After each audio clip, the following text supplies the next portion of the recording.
Sir Gurunatham గారు, రీసెంట్గా ఆయన రవికుమార్ ఇప్పుడు అక్కడ కనపడుతుంది కదా మన స్క్రీన్ మీద, ఆయన ఒక వీడియో కూడా రిలీజ్ చేశాడు. ఏదైతే బయట రకరకాల రూమర్స్ కథనాలు వస్తున్నాయో కాదని చెప్పేసి ఇన్ని సంవత్సరాల పాటు కామ్గా ఉండి ఒక సంవత్సరం నుంచి ఎక్కడున్నాడో వేరే బోర్డ్స్ తెలియకుండా పోయినటువంటి వ్యక్తి కుటుంబం గురించి సిఐడినే ఆ రోజు ఒక నంబర్ రిలీజ్ చేసి మాకు హైదరాబాద్లో ఉన్నట్టుగా సమాచారం ఉంది, వారి గురించి కానీ వారి కుటుంబ సభ్యుల గురించి కానీ వేరే బోర్డ్స్ ఏమన్నా తెలిస్తే మా ఈ నంబర్కి కాల్ చేయండి అని చెప్పేసి చెప్పిందని ఇప్పుడు ఈరోజు నేను గుర్తు చేస్తున్నాను. ఎందుకనంటే బాహ్య ప్రపంచంతో చాలా దూరంగా ఉన్నటువంటి ఆ కుటుంబం కానీ ఆ రవికుమార్ కానీ ఇప్పుడు సడన్గా విచారణ స్టార్ట్ అయిన వెంటనే కూడా కాదు, లేకపోతే రకరకాల ఆరోపణలు రూమర్లు వస్తున్నప్పుడు కూడా కాదు, ఒక కేసు ఒక కొలిక్కొస్తున్న తరుణంలో ఈ తుది నివేదిక డిసెంబర్ 2 డెడ్ లైన్ దగ్గరకు వస్తున్న తరుణంలో ఆయన ఒక ప్రైవేట్ వీడియో రిలీజ్ చేయడాన్ని ఏ కోణంలో చూడాలి మీరు చూసింటే కనుక? 2, ఈరోజు చేసినటువంటి హైకోర్టు చేసినటువంటి వ్యాఖ్యల ద్వారా ఆ నివేదికలో ఒక దాన్ని ఏమంటారు, ఇది ఒక వ్యక్తి పనో లేదంటే ఒక రోజు పనో కాకుండా ఇది ఒక వ్యవస్థీకృతంగా కొన్నాళ్ళ నుంచి జరుగుతుంది అనే భావనతో ఆ వ్యాఖ్యలు చేసిందని అనుకోవాలా? 2, ఇక్కడ మనం గమనించాల్సింది 2 వేరువేరుగా దర్యాప్తులు చేయమంది హైకోర్టు. 1 సిఐడిని పరకామణి రాజీ వ్యవహారం, 2 రవికుమార్ ఆస్తుల సంబంధించినటువంటి ఏసీబీ దర్యాప్తుని. ఈ 2 వేరువేరుగా చేయమంది. 2టికి సంబంధించిన నివేదికలు కూడా ప్రస్తుతం సబ్మిట్ అయి ఉన్నాయి. What is the report inside those documents అది కోర్టు పరిధిలో ఉంది. తర్వాత కాలంలో కమింగ్ డేస్లో హియరింగ్కి వచ్చినప్పుడు ఈరోజు ఎలా ఇంటితే వ్యాఖ్యలు చేశారో అలాగే నెమ్మదిగా మనకి డీటెయిల్స్ తెలుస్తాయి. So what is your opinion ఓవరాల్గా గురునాథం గారు? ప్యానల్లో ఉన్న వాళ్ళందరికీ కూడా నమస్కారాలు. జగన్మోహన్ రెడ్డి గారు ఈజ్ హిమ్సెల్ఫ్ కమిటెడ్ నేను దొంగతనం చేశాము మా వాళ్ళు అనేటువంటిది, వాళ్ళు చేశారా ఎవరు చేశారా అనేది అతను స్పష్టంగా అక్కడ కమిట్ అయ్యాడు. సరే, రెండో అంశం మీరు వారు చేసామని ఏం చెప్పలేదు సార్. చేసిన అతని యొక్క దొంగతనానికి ఈయన అట్రిబ్యూషన్ ఇచ్చారు అంతే. అది కూడా నాకైతే అలా అయితే అది కూడా నాకు ఎలా అనిపించిందంటే, గఫూర్ గారు చెప్పినట్లు అనవసరంగా ఆయన దీని ఎత్తిని రుద్దుకున్నట్టే కనపడుతుంది. ఆయనకి తెలియకుండా చేయాల్సినవన్నీ వెనకాల చేసేసుకుంటా ఉంటే ఆయన ఇప్పుడు అనవసరంగా భుజాలు వేసుకుంటున్నారేమో అనిపిస్తుంది. నిజంగా నాకు తెలిసినంత వరకు అయితే చాలా వరకు జరిగిన తప్పులు ఈయనకి తెలియకుండా ఈయన వెనకాల ఈయన ఎలాగ మనల్ని గుడ్డిగా వెనకేసుకొస్తాడన్న దాంతో వాళ్ళు చేసుకుంటే వెళ్ళిపోయినట్టు అర్థమవుతుంది. మరి ఆయన అర్థం చేసుకుంటారు. సురేష్ గారు, గఫూర్ గారు చెప్పినట్టుగా పిల్లి పాలు తాగుతా ఎవరు చూడలేదు అనుకుంటది, కానీ ఓ సీఎంగా ఉండే ఆంధ్రప్రదేశ్లో 23లో ఆయనకి ఇంటెలిజెన్స్ ఉంటుంది, చెవులు ఉంటాయి, అన్నీ ఉంటాయి సార్. సరే, అది అప్రస్తుతం, ఆయనకి అన్ని తెలుసు, అది వదిలేసేద్దాం, అతనికే వదిలేసేద్దాం. ఇప్పుడు మీరు అన్నటువంటి పాయింట్ ఏంటంటే, ఇంత అతను అజ్ఞాతంలోకి వెళ్ళిపోయి రవి ఎక్కడా కూడా కనపడకుండా ఈ 2వ తారీఖు ఏదైతే సబ్మిట్ చేస్తా ఉన్నారో సిఐడి, దాని ముందు ఇతను వచ్చేసి ఈ పీక్ టైంలో ఒకటి రిలీజ్ చేయటం అనేది, అది నేను చూశాను, చాలా హార్ష్గా. ఇప్పుడు అతను ఎవరో ప్రభావితం చేస్తున్నట్టుగా ఉంది. అదంతా కూడా ఒక డ్రామా కంపెనీ రీకన్స్ట్రక్ట్ చేసినట్టుంది సీన్ అంతా కూడా. దీన్నంతా కూడా ఒక ఫ్యాబ్రికేట్ చేసి మొత్తం రీకన్స్ట్రక్ట్ చేసి ఫిక్స్డ్ అంశాలన్నీ కూడా అతనితో చెప్పించినట్టుగా స్పష్టంగా కనిపిస్తున్నాయి తప్పించి దాంట్లో డొల్లతనం ఉంది. దాంట్లో అది అంతా కూడా చాలా రహస్యంగా లోన చాలా నిగూఢంగా ఉన్నటువంటి అంశాలు. అవి సిఐడి బయటికి తీస్తుంది. తప్పకుండా అతని యొక్క స్టేట్మెంట్ని ఎవరు నమ్మే పరిస్థితుల్లో లేరు. ఈ పోలీసు వ్యవస్థ ఏ విధంగా అతన్ని బయటికి తీసుకురావడం కోసం చేసినటువంటి ప్రయత్నంలో ఆ వెనక వ్యవస్థీకృతంగా ఉన్నటువంటి ఎవరైతే దీనికి రాజీ మార్గాలు ఎతికి లోక్ అదాలత్లో రాజీ చేసుకున్నారో అతన్ని దూరంగా ఎక్కడో దాచిపెట్టేటువంటి ప్రక్రియలు కూడా జరిగినాయి అనేది రేపు రాబోయేటువంటి ఆ తెర మీద మనం చూస్తాం తప్పకుండా. రెండో అంశం ఏంటంటే, ఇక్కడ మీరు చెప్పారు ప్రధానంగా హైకోర్టు వ్యాఖ్యానాలు 2 అంశాల్లో ఇక్కడ ప్రధానంగా ఇన్వెస్టిగేషన్ చేయమని చెప్పాయనేది. ఒకటి ఏంటంటే వ్యవస్థీకృతంగా ఉన్నటువంటి ఆ నేరాలు ఎట్లా జరుగుతున్నాయి. వారు ఇచ్చారు ఒక స్టేట్మెంట్, నేను చూశాను. ఈ దొంగతనం కన్నా కూడా నేరం చాలా ప్రమాదకరమైంది.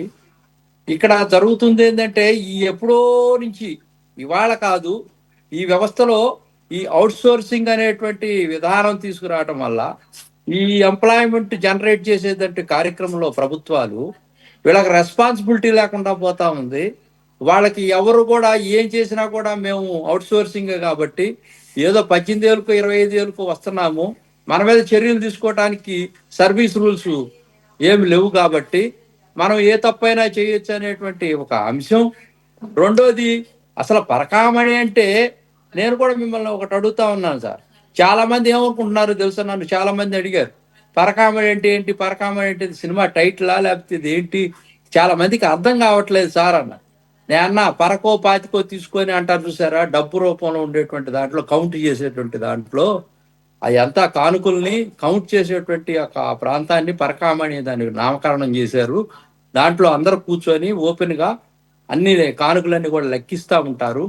అక్కడ మనం అంటాం, పరకో పాతికో తీసుకొని ఏదో పని చేయరా బాబు అంటుంటాము అనేటువంటిది పరకామణి అనేటువంటి దాంట్లో అవన్నీ ఉంటాయి కాబట్టి నిధి నిక్షేపాలు డబ్బులు అన్నీ కూడా అవి కౌంట్ చేస్తూ ఉన్నారు. హైకోర్టు ఇంకోటి ఇచ్చిందండి, దాంట్లో భక్తులను కూడా అక్కడ భక్తుల సొమ్మే కాబట్టి విట్నెస్గా పెట్టి కౌంట్ చేయాలా, ఎందుకు చేయకూడదు కౌంటు అనేటువంటిది కూడా స్పష్టంగా ఇవాళ చెప్పడం జరిగిందండి.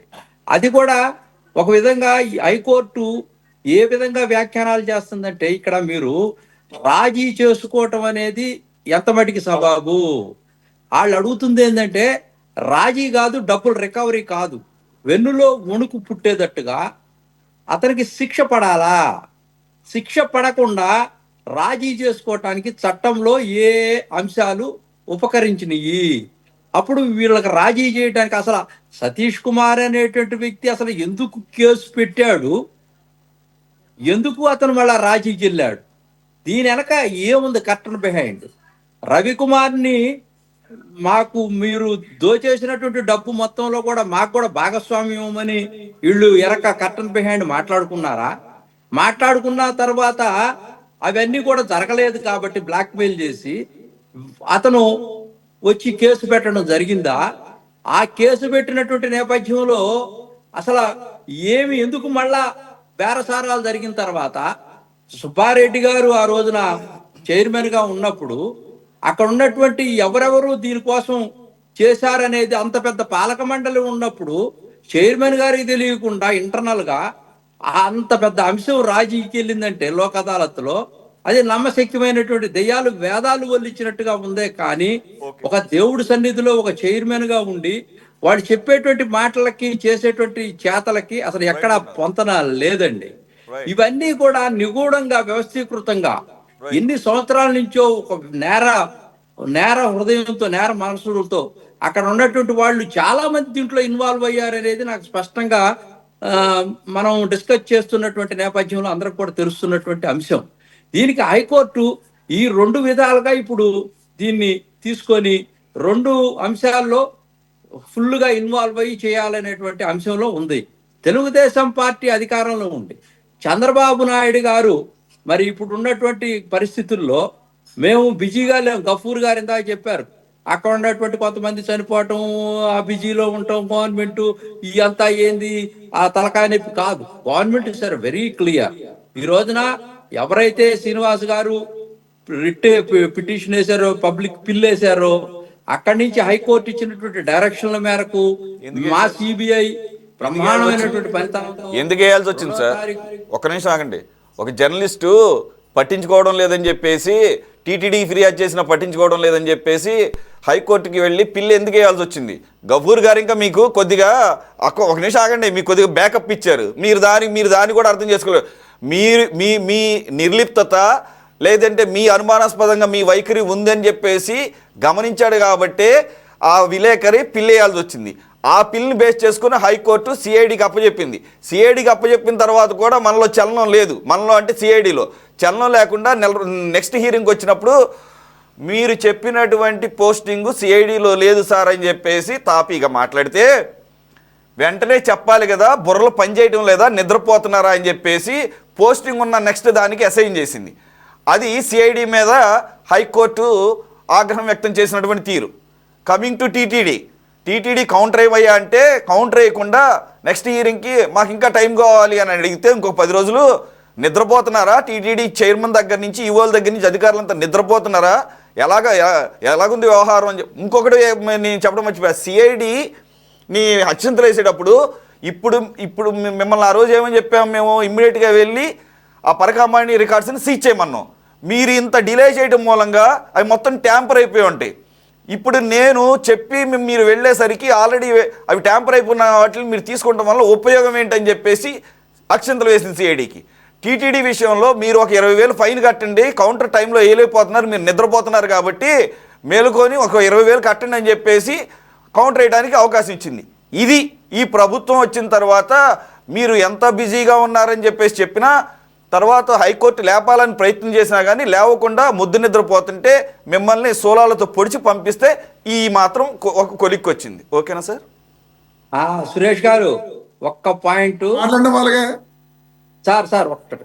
సురేష్ గారు మీరు చెప్పింది చాలా అద్భుతంగా ఉంది, నేను యాక్సెప్ట్ చేస్తాను. ఒక్కటి నేను ఇంకోటి చెప్తున్నా, గఫూర్ గారి మీద నేను వ్యతిరేకత కాదు, ఇక్కడ మాట్లాడినటువంటి పాయింట్ మీకు ఇంకోటి చెప్పదలుచుకున్నాను. మీకు స్వేచ్ఛ ఉంది, మీరు మాట్లాడుతున్నారు. నాకు కూడా 22 ఆర్టికల్, నాకు కూడా ఒక్క నిమిషం ఉండే, నేను మాట్లాడతాను. ఈ కోర్టులు, మన కోర్టులు 50 సంవత్సరాలు 40 సంవత్సరాలు, వివేకానంద రెడ్డి గారి కేసు సిబిఐలో సిబిఐ కోర్టులు, హైకోర్టులు ఇప్పటికి 6 ఏళ్ళు అయింది. ఏంటి ఎక్కడేసామంటే అక్కడే ఉంది, భారతదేశం అంతా తిరుగుతా ఉంది. ఎగ్జాంపుల్ చెప్తున్నా. ఇక్కడ ఒక్క నిమిషం సార్, ఒక్క నిమిషం నా ఉపోద్ఘాతం మొత్తానికి దానికి ఒక్క నిమిషం ఆగండి సార్. దాని ఇంటెన్షన్ ఏంటంటే ప్రభుత్వ బాధ్యతని హైకోర్టు ప్రభుత్వం చేయాల్సినటువంటి పని చేయకపోవడం మూలంగా హైకోర్టు చాలా సీరియస్గా దీన్ని తీసుకొని భక్తుల యొక్క మనోభావాలు, భక్తి విశ్వాసాలతో ముడిపడినటువంటి వ్యవహారం ఇది ఒక దొంగతనంగా కాకుండా చాలా సీరియస్ ఇష్యూగా తీసుకొని వస్తున్నటువంటి పరిస్థితుల్లో ఒక్క నిమిషం ఆగండి సార్. మేము ఎందుకని చెప్పేసి ప్రభుత్వాలను తప్పుపడుతున్నామంటే, మీ ప్రభుత్వ హయాంలో కూడా వాడు దొంగతనం చేశానని చెప్పుకుంటూ వచ్చాడు కాబట్టి దీంట్లో ఎంతమంది హస్తం ఉంది, ఇది ఒక పెద్ద నెక్సెస్ అనే భావన ఇక్కడ కలుగుతోంది అనేది. దానికి తగ్గట్టుగానే వ్యవస్థలు ప్రవర్తించిన తీరు, సిఐడి అవ్వచ్చు, టీటీడీ అవ్వచ్చు. కాబట్టి ఈ రోజుకేదో హైకోర్టు మాట్లాడిన మాటలు వైసీపీ బూమరాంగ్ అయితే అయ్యి ఉండొచ్చు గాక, రేపు వచ్చేటటువంటి ఆ నివేదికలో ఇంకేమేమి బయటకు వస్తాయో బహిర్గతం అవుతాయో చూద్దాము. ఎంతమంది, ఎన్ని పార్టీలకి, ఎన్ని ప్రభుత్వాలకి అది రిలేట్ అయ్యి ఉంటుందో. ఒక్క నిమిషం సార్, ఒక్క నిమిషం మీ పాయింట్ నాకు అర్థం.